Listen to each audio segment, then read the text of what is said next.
गावातील नांदणी रोडलगत कोईक पेट्रोल पंपाजवळ वादळी वाऱ्यामुळे झाडाची फांदी विद्युत सप्लायर तारेला घासल्याने स्पार्क होऊन झाडाला मोठ्या प्रमाणात आग लागल्याची घटना घडली। ही घटना रात्रीच्या सुमारास घडली असून परिसरात काही काळ भीतीचे वातावरण निर्माण झाले होते।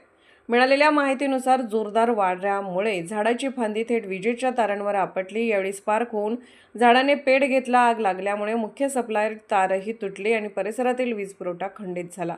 घटनेची माहिती तात्काळ महावितरण कार्यालयाला देण्यात आली। त्यानंतर महावितरणचे अधिक कर्मचारी घटनास्थळी दाखल झाले व खबरदारीचा उपाय म्हणून तात्काळ वीज पुरवठा बंद करण्यात आला।